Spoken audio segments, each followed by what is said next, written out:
Let's talk about this one wash day mistake that's drying out type 4 hair. I don't think many people are paying too much attention to it, but we're going to get into one of the challenges for maintaining kinky, coily hair. So let's go.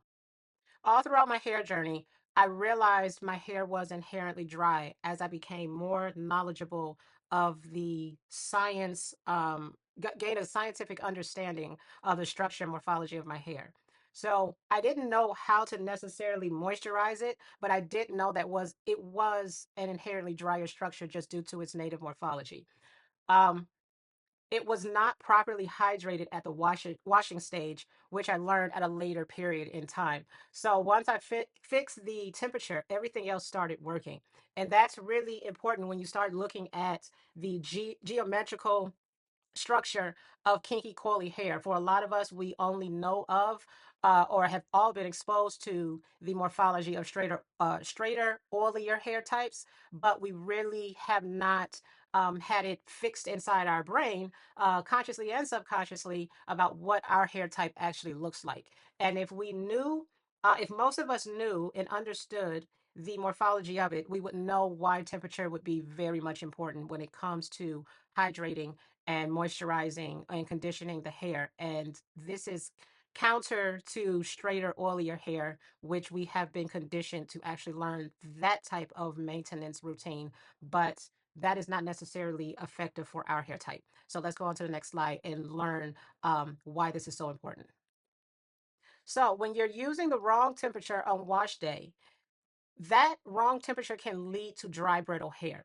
If it is extremely cold water, that the cold water temperature will prevent proper cleansing and hydration of the hair, whereas excessively higher water temperature will lead or can lead to moisture loss, protein damage, and dryness.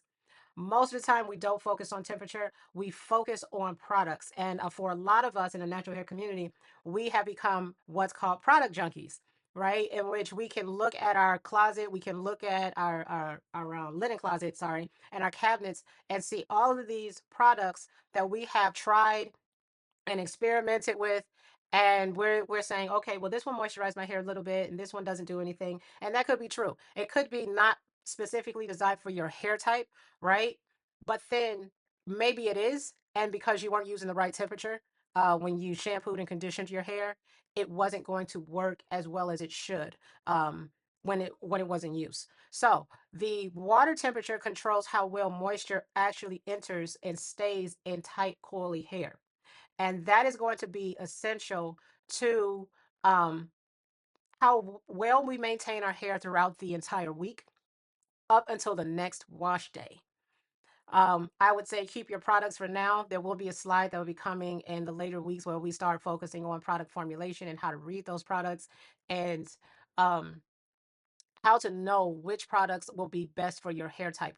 But for now, as you start out on this journey, if you are interested, and I have taken this upon myself, is that start out using the right temperature to shampoo and deep condition your hair.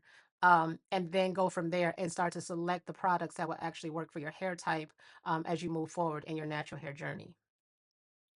On the left side of the screen, you will see three pictures.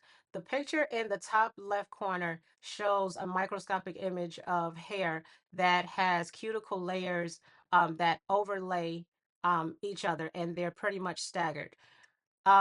If the cuticle layers were actually measured, you would probably notice that they are very much similar in size, whether it's in length, width, or depth. Um, and then the second image just shows cuticle layers at three different levels. So one is compact, one would be considered normal, and one would be considered open. And that can determine, as some would say, like the porosity of their hair.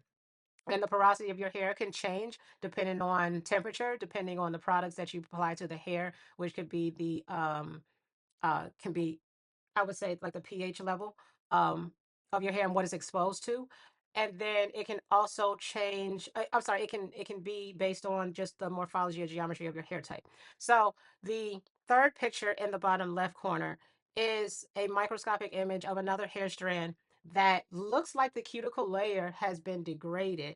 And that is what it looks like to me. I did not get the background image, the background information on this image, but it looks like this it looks like degradation of a cuticle layer where it's probably been exposed to maybe base um, alkaline hair products or some type of heat stress.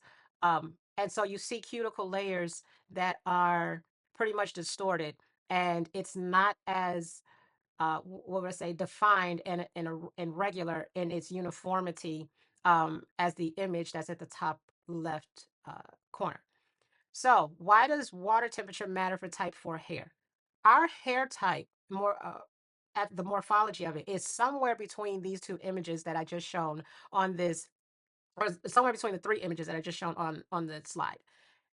And our hair, when you look at the cuticle layer or the structure of it, it has a tightly curved fiber and naturally raised cuticle edges. Those raised cuticle edges makes moisture movement slower and more fragile. Its cuticle or our cuticles is resistant to the penetration and movement of molecules, sorry, which is water and conditioners. And the cuticles do not lie flat in a uniform way. How you see in the top left corner, the cuticle edges are angled, partially raised, and unevenly spaced, not as badly as I would say the image that you see in the bottom left corner because that is damaged hair, but it is somewhere between those two images that I shown on this slide. So the structurally resistant and irregular native morphology of type 4 hair creates non-uniform permeability. You need the temperature in order to uptake the moisture into your hair, and you cannot do that in a quick 1 minute to 5 minute process by just throwing shampoo on your hair quickly, rinsing it off, or slapping conditioner for 1 minute or 5 minutes and rinsing it off. You really need to focus on the temperature of that water in order to absorb moisture into the hair strands. So if the temperature is not monitored, even the best shampoo and conditioner can fail if the thermal conditions aren't right. You can end up with not only internal but external dryness for your hair strands. Why does type 4 hair respond differently to water? Type 4 hair is dry by nature because it is structurally different. We have tightly coily hair, and our tightly coily hair has more twists per inch, thus increasing the function of the hair. And that could be tied to an evolutionary standpoint. Um, it has lower sebum distribution because of the tight bends and twists throughout the hair. And its cuticle layers don't lay flat easily. So as a result, our hair is going to respond differently to the uptake of water, and we need the temperature in order to properly hydrate. The controlled water temperature allows the cuticle to lift, allowing diffusion of water into the hair strand. And it's going to allow surfactant efficiency to emulsify oils, buildup, and product from the hair. And then the water will be able to penetrate into the cortex. So the bottom line is that type 4 hair requires controlled temperature to hydrate effectively. You can't just wash your hair in extremely hot water or cold water or any type of water that you please. I mean, you can theoretically, you can, but if you're looking for to have hydrated hair, you need to focus on controlling that water temperature. And although you may not know it, your hairstylist does this all the time. Those that cosmetologists that actually focus in healthy hair for their clients, they don't just wash your hair in any old random temperature that they deem to be completely fine. They do monitor the temperature when it's time to shampoo and condition and blow dry your hair. That's why it's going to vary from stylist to stylist, depending on the knowledge base that they have and they support and they continue to practice in their field, right? But for you at home, when you're not at the hairstylist, when you wash your hair, you also need to be concerned and focus and monitor the temperature of the water and the hooded hair dryer when you're doing your hair on wash day. What is the optimal shampoo temperature window?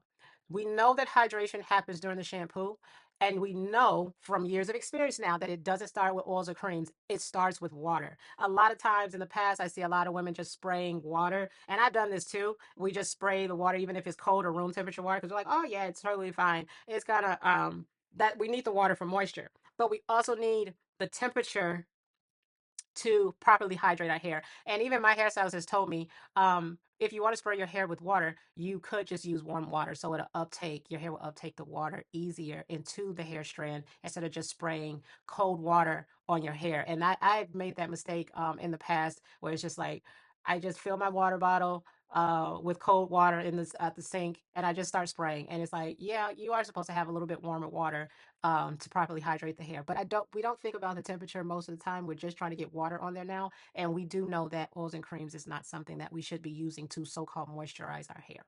Okay, at the optimal range, that shampoo temperature is between 100 to 110 degrees Fahrenheit, also 38 to 43 degrees Celsius. And I want to be very clear that Fahrenheit and Celsius are not the same. 100 degrees Fahrenheit is not the same as 100 degrees Celsius. If you were to pour water on your hair at 100 degrees Celsius, you will burn your scalp. I see a lot of disturbing videos that have been coming out with these women all throughout the diaspora. And I don't care if it's in America or outside, they are braiding their hair, and at the end they're dipping their hair into boiling water. That temperature is 100 degrees Celsius. It is not 100 degrees Fahrenheit. And whoever is doing that, please stop, because you are damaging the hairs on your head. And I've even seen women pour boiling water on their scalp, on their braids, thinking somehow this is going to help the with the style of the hair. That is so damaging to the follicles of your hair. You are basically giving you're basically burning your skin. Okay, so when you're thinking about the the temperature that you need to use to shampoo and deep condition your hair, we are way under. That temperature is way under boiling water. Okay, I think boiling water is yeah, it's 100 degrees Celsius, and that should be 212 degrees Fahrenheit. Don't quote me on it, but that is if it is 212 degrees Fahrenheit, we're talking 100 to 112 degrees less that you need to be using when you shampoo. So this shampoo range is truly the water temperature you use when you take a shower. Most people take a shower at somewhere between 90 to 110 degrees Fahrenheit. You just don't know it because most people don't have a shower thermometer to monitor the water temperature when they're in the bathroom. Okay, so this is not boiling water, and I want to be very clear on that, and I want to drive that point home so that no one takes this information outside of this channel and start telling people, yeah, you use 100 degrees of water on your hair, and they make me thinking boiling water. You have to be very, very careful when if you relay this information to anybody, that it's not Celsius, 100 degrees Celsius. It is 100 degrees Fahrenheit, and that is warm water. All right, that's coming out of your shower head, not boiling on your stove. Okay, so let's continue. The cuticle will gently lift under within the shampoo temperature window, and it won't be forced open, which means that it won't aggressively lift, leading to protein degradation. Also, the surfactants will emulsify the oils and build up efficiently and be easily removed from the hair. If it's too cold, then that's not going to happen. The products will still be left onto the hair, and you'll have residual product left after you shampooed. So you want to make sure that you're removing oils and buildup and any type of other product that has been applied to the hair prior to wash day with the shampoo. And in order to do that, you have to have your shampoo or I'm sorry, your water temperature when you shampoo your hair within the optimal range, which is 100 to 110 degrees Fahrenheit. Now, water can diffuse into the hair shaft without excessive swelling. And that's what you want, because that is going to be your hair now becoming hydrated during the shampoo. And that's the temperature at which you want to use in order to properly move water into the hair, properly hydrate, and then you move on to the conditioning step. The conditioner temperature matters too. It's not just shampooing. Conditioning is about controlled cuticle closure, and it works best when the cuticle is guided and it's not shocked. Do not shock your hair by putting too hot water on your hair. Absolutely not, because you're going to cause more damage, and as a result, you're going to need a different product to now repair your hair, or you're going to have to actually cut that hair off. Okay, so focus on and be very careful when you are conditioning your hair when it comes to the temperature. The conditioners are formulated with cationic surfactants, fatty alcohols, and film formers specifically designed for your hair type. And I'll talk later in this year about what exactly is considered to be a conditioner, because I see a lot of people using products that are not scientifically defined as conditioning agents, and that is why they're experiencing dryness, whether it's internal and external. But you want to use a conditioner that has been formulated with these three types of molecules or ingredients, and then you want to condition your hair under or between 110 to 120 degrees Fahrenheit. Now, the conditioner will also prevent moisture evaporation, rough cuticle edges, and breakage during styling. And that's why you want to properly condition your hair. So the goal is to have that internal moisture when you shampoo. Then you follow by the conditioner that you condition your hair between the optimal range and for a specified time. And that's going to prevent all of the breakage and dryness that you might experience had you not followed that process. Why does mild heat work for type 4 hair? The heat alone will increase molecular mobility in which the keratin matrix becomes flexible and water and cationic polymers can move freely from outside of the core of the hair shaft, which is from the cuticle into the cortex. Okay, we have these tight, I would say, protein complexes, which is the alpha keratin composite that is densely compacted, and you want to use some type of heat in order to loosen that structure because energy is going to be introduced as you heat up your hair, right? Or you're using warmer water. And now the polymers that were formulated into the conditioner can now move into the hair strand. So you'll have not only internal hydration, you also have internal conditioning. Okay, the heat also improves diffusion of cationic conditioners, which I have already stated, and it will soften the cuticle edges without denaturing proteins. You want conditioning agents that have been formulated into the conditioner to be deposited inside and on the outer parts of your hair strand. Now, that's going to enhance the absorption of fatty alcohols, quats, and humectants, along with the cationic conditioners, too.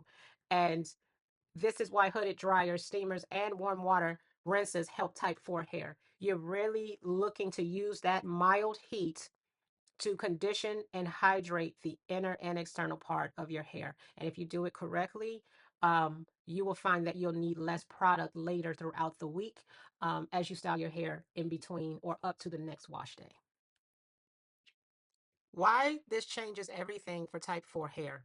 It's because it's not more product, it's better physics if applied when it's time to style and maintain kinky, curly hair.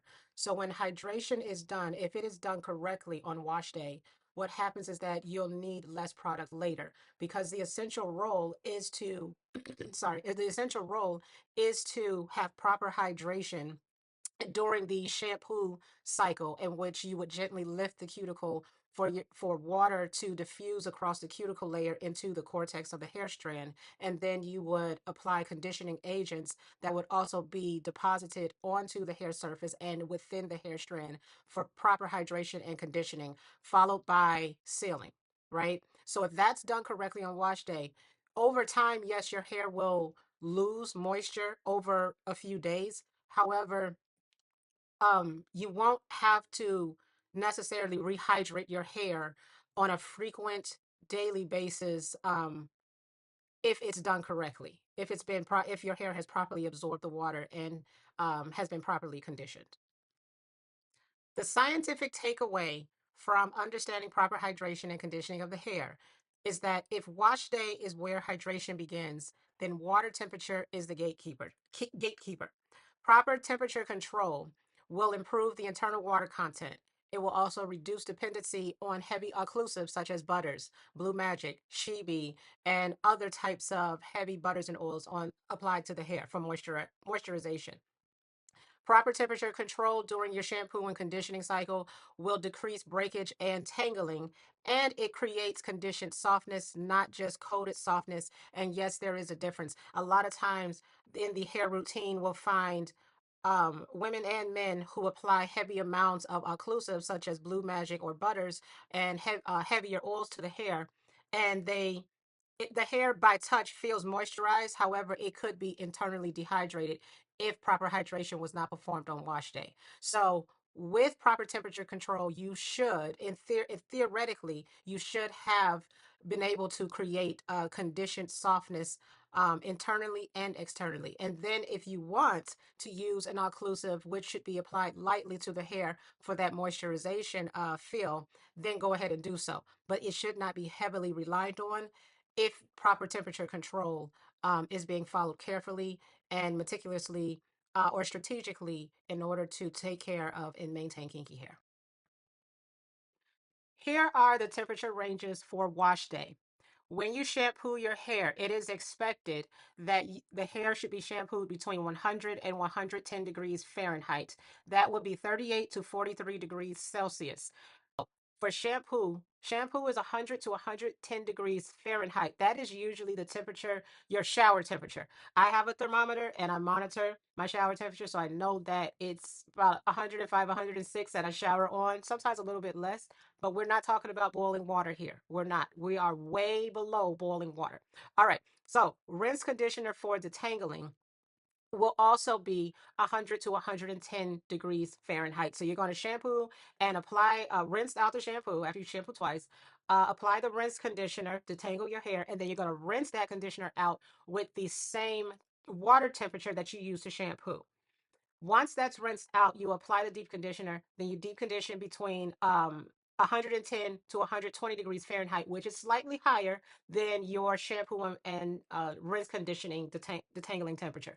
All right. So you'll sit under the let's say a hooded hair dryer or conditioning cap at 110 120 degrees Fahrenheit. This is commonly the temperature that your hairstylist uses. You just don't know that he or she is using that. But that is the optimal temperature range to properly deep condition kinky hair. Once that hair has been conditioned, then when you rinse out the conditioner, it's slightly lower than shampoo temperature, which should be between 90 to 100 degrees Fahrenheit. And that's really, you don't want to rinse your conditioner out at a higher temperature because you want the molecules that have been deposited, the polymers that are on the hair, on the inner and outer surface of the hair, to remain on the hair. So you just want to wash off the product, but not necessarily all of the components that are that were formulated in the product to maintain the hair in a conditioned state for a long period of time. If you get that part. Okay, so your rinse out conditions between 90 to 110, I'm sorry, 90 to 100 degrees Fahrenheit. Then your final rinse, which is a cool rinse that nobody likes, that your hairstylist probably does, and you don't think that's essential when you wash your hair at home, is that you want to rinse your hair between 70 to 90 degrees Fahrenheit, right? And it feels cold to, it doesn't look like it's cold to the eye, because you're thinking 70 to 90 degrees, that's basically like summer temperature. But for your shower, that is quite cold, going onto your scalp. And a lot of people will tell you that, for those who do cold water rinses, if they were to measure their temperature, they would notice it's probably like 70, 80 degrees Fahrenheit that they're actually measuring, which is quite interesting, because when you think of 70, 80 degrees, you're thinking of warmer, hotter temperature. You're really not thinking of cold temperature at that measurement. But anywho, in summary, if you want to, these are the temperature ranges you would follow for wash day for your hair to be properly hydrated and conditioned. Here's the, or here are the references that were used to compile this slide deck for this week. So if anyone wants to take out independent time to read the textbook or journal articles that are posted in this slide, please feel free to do so. If you have any questions, please ask them in the comment section, and I will do my best to answer those questions, preferably compiled in a video where I go through everybody's questions. But go ahead and pause the video if you need to, and take a mental note of these references so that you can have something to rely on outside of this slide deck if you want to look into this information at a later date. But for now, we're going to move on to what's coming next. In the near future. Just to recap, here is what's coming next. Some of these topics I have already posted, like the structure and morphology of kinky hair compared to straight hair. And we will go over in the next video what is the purpose of a rinse conditioner and why is it needed before deep conditioning, along with some other topics focused on, or concepts focused on, deep conditioning and is it required for coily hair. And then later on in the coming weeks and months, we'll look at how to control your shower temperature, how to calibrate your hooded hair dryer, and so forth. And we'll go through occlusives. But this is just a glimpse into what's coming over the next 9 weeks. For right now, for January, I'm going to go ahead and I'm going to post, I'm going to say videos that cover 3 to 4 videos that cover 3 to 4 different topics that's on this list. And then we'll just continue the conversation so that everyone can have a better understanding from a scientific standpoint as to what's happening with kinky hair, and that hopefully we reduce our um, our challenges and our obstacles that we encounter when we start to style and care for our hair type, which is type 4, 4C, kinky, coily, however you want to define it. So I will see you in the next video, and take care for now.